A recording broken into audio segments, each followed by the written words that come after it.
Doctor صاحب I think یہ جو سینٹینس ہے نا جو آپ نے بولا تھا کہ اللہ سنبھال لے گا، بالکل ultimately you have to leave everything to Allah. اور قرآن مجید میں بھی اللہ ایون نبی صلی اللہ علیہ وسلم کہتے ہیں نا کہ تم مشورہ کرو لیکن اس کے بعد اللہ پہ توکل کرو اور چھوڑ دو، اللہ تعالیٰ اس کو سنبھال لے گا. آئی تھنک جب ہمیں یہ بلیف ہو گیا نا کہ کائنات کا نظام چلانے والا اللہ ہے، لوگوں کے دلوں کا کنٹرول اللہ کی 2 انگلیوں کے درمیان ہے، حدیث میں آتا ہے، ہر چیز ایٹم بھی موو نہیں کر سکتا اللہ کی اجازت کے بغیر.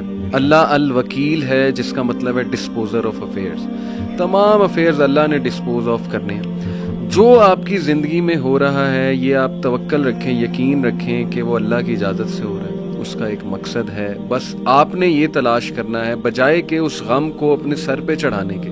جیسے آپ نے کہا you just have to find out کہ یار یہ آیا کیوں ہے، اس کا مقصد کیا ہے، یہ مجھے کیا سکھانا چاہ رہا ہے. اور سجدے میں جا کے بندہ رو پڑے اللہ کے آگے، اللہ سے تقویت مانگے، اللہ سے کہے کہ اللہ مجھے پرسپیکٹیو دے.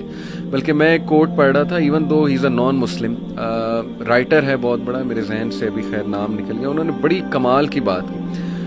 انہوں نے کہا O my lord make me brave and مجھے ایسی سکت دے کہ میں اپنے غم سے وہ ریزن ڈھونڈ سکوں کہ یہ آیا کیوں ہے. سبحان اللہ. یعنی ایون دو از اے نان مسلم لیکن یہ کہ اتنی اس میں عقل ہے کہ وہ یہ دعا کر رہا ہے. تو یہی بات ہے کہ وزڈم فائنڈ آؤٹ کرو کہ یہ کیوں آیا ہے. اور بلکہ میں ڈاکٹر صاحب ایک میرے دوست ہیں بڑے اچھے اسکالر ہیں، انہوں نے ایک بڑی پیاری بات کی. انہوں نے کہا کہ جب بندے پہ غم آئے نا تو چلو کچھ دیر غمگین رہنا یہ نیچرل ہے، فطری ہے. رسول اللہ صلی اللہ علیہ وسلم پہ بڑے غم آئے، حضرت خدیجہ کی جو ڈیتھ تھی وہ اس سے بڑا غم نہیں تھا. The most smiling face did not smile for months. تو اٹس نیچرل، اوکے. لیکن وہ رک نہیں گئے، ایسا نہیں تھا کہ وہ آئسولیشن میں چلے گئے، یا ایسا نہیں تھا کہ سارے کام ٹھپ ہو گئے. کیونکہ میرے دوست نے کہا کہ دیکھو جب ہم ٹھپ ہو جاتے ہیں نا یہ پیسو شکوہ ہے اللہ سے. اتنی تو ہمت نہیں زبانی رب سے شکایت کریں، لیکن یہ کہ ہم ٹھپ ہو کے دکھاتے ہیں کہ جی بس میں تو راضی نہیں آپ کی رضا میں، انڈائریکٹلی تو ہم یہی کہہ رہے ہیں. انہوں نے کہا جو لوگ غم میں کھڑے ہو جاتے ہیں نا ان کا دل نہیں کر رہا صبح اٹھنے کا، بستر پہ پڑے رہتے ہیں. آئی ایم شیور آپ بھی ایسی کنڈیشن سے گزرے ہیں کہ اٹھنے کا دل ہی نہیں کرتا، ہمت ہی نہیں کہ جی بندے کا دل کرتا ہے میں سویا رہوں، ریالٹی میں آؤں ہی نہ، مطلب ریالٹی سو بیڈ. لیکن اس وقت جو اٹھ جاتا ہے نا یقین کریں، جو ہمت پکڑتا ہے اللہ کا نام لیتا ہے، آئی تھنک یہ اللہ کو وہ یہ میسج دے رہا ہے کہ اللہ میں راضی ہوں، بالکل. بس اب آپ چلائیں اور مجھے. صبر بھی، بلکہ میرے پاس پیشنٹ آئے تو میں ان کی میں نے کہا آپ نے صبر کرنا ہے، تو کہتے کر رہا ہوں نا. میں نے کہا کہ صبر تو ایسے کرنا ہے کہ دوسرا بندہ اپنی پریشانی بھول جائے. صبر ایسے آپ نے ڈیفائن کرنا ہے کہ دوسرا آپ کے پاس آئے اور آپ، کیونکہ یہی صبر ہے. بالکل ایسے. اب آپ کو میں دیکھ رہا ہوں آپ نے اپنے آپ کو چور چور کر دیا. اور باقی ایک اور بات کہ اپنے آنسوؤں کو لوگوں کے سامنے رائے گاہ مت کرنا، کیونکہ ان آنسوؤں کی خریدار رحمت پروردگار ہے. تو ان کے سامنے بہاؤ اور پھر دیکھو کہ کیا ہوتا ہے. اور باقی ایک کویسچن بہت سارے لوگ نا مجھ سے کرتے ہیں انگزائٹی سے ریلیٹڈ کہ ہمیں لگتا ہے کہ ہمارے بعد ہمارے بیوی بچوں کا کیا ہوگا. تو میں یہ کہتا ہوں کہ حضرت کہتے ہیں آڈیو میں کہ جو انسان یہ سوچتا کہ اس کے مرنے کے بعد اس کی بیوی بچوں کا کیا ہوگا، اس کا ایمان نامکمل ہے. اس نے پالنے والے کی پالنے والی صفت پہ ایمان ہی نہیں لایا. اللہ جن کے لیے پوری کائنات بنائی ان کو یتیمی اور غریبی سے گزارا، ان کو ماں باپ نہیں دیے، آپ کو دے دیا. ہم شکر کے مقام کو گلے میں کنورٹ کر دیتے ہیں. صحت بھی ہے، زندگی بھی ہے، اور کب تک ہے کوئی نہیں جانتا، اور جب تک ہے وہ کوئی چینج نہیں کر سکتا.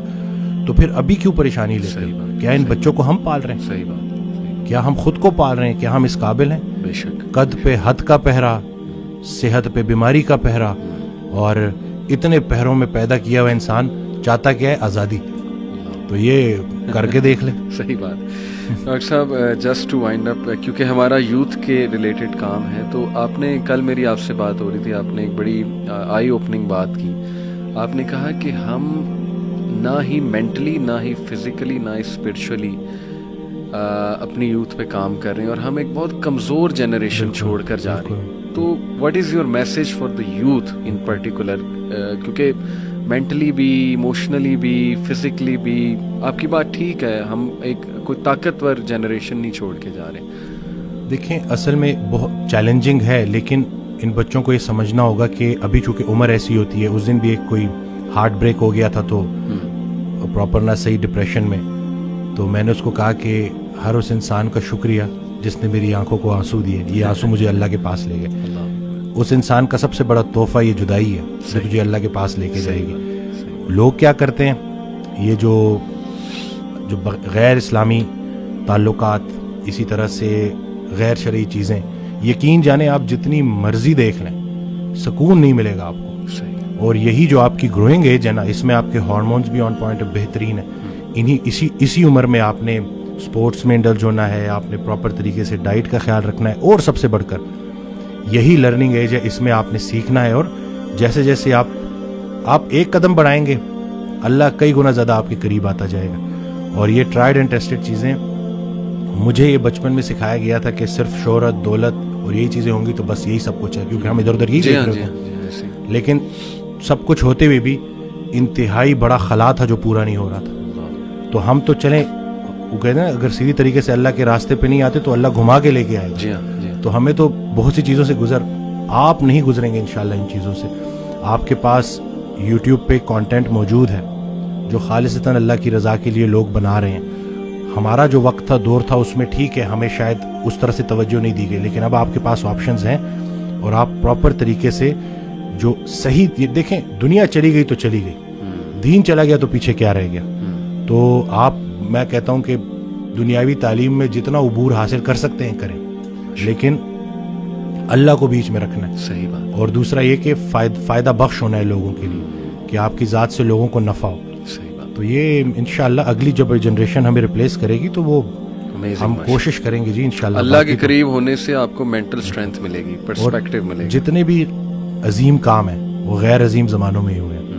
غیر عظیم جہالت کے معاشرے کے ساتھ اللہ دو کام کرتا ہے, یا عذاب بھیجتا ہے یا رحمت للعالمین کو بھیجتا ہے. تو رسول اللہ صلی اللہ علیہ وسلم ہمارے دلوں میں ہے, تو جن کے دلوں میں رسول پاک صلی اللہ علیہ وسلم کی عملی محبت ہے اللہ ان پہ عذاب نہیں بھیجتا. تو نیگیٹو نہ سوچا کرے پتہ نہیں ملک کا کیا ہوگا, نہ یہ چیزیں آپ نے بگاڑی ہیں, صحیح بات, نہ آپ یہ ٹھیک کر سکتے ہیں, اللہ ہی ٹھیک کرے گا. لیکن آپ خود کو تو ٹھیک کر سکتے ہیں نا. زبردست. جس نے اپنے آپ کو پہچانا اس نے اپنے رب کو پہچانا. تو اپنے آپ سے آپ آشنائی حاصل کر لیں اور دیکھ لیں کہ آپ کا انٹرسٹ کیا ہے. بالکل صحیح. جو بھی کام کریں انٹرسٹ سے کریں, اور اس میں حصہ لوگوں کا رکھ دیں کہ لوگوں کے کام آئیں آپ, تو باقی انشاءاللہ کامیابی ہے. امیزنگ سر, بہت شکریہ, بہت اچھا لگا. may Allah bless you. اللہ تعالیٰ آپ کو بلانے کے لیے شکریہ. نہیں, اٹس این آنر. اللہ آپ کو مزید ترقیوں سے نوازے, اللہ تعالیٰ برکت دے آپ کو لائف میں, اور دنیا آخرت دونوں کی بہترین چیزیں دیں انشاءاللہ. ول کیپ ان مائنڈ انشاءاللہ. جزاک اللہ. السلام. Thank you.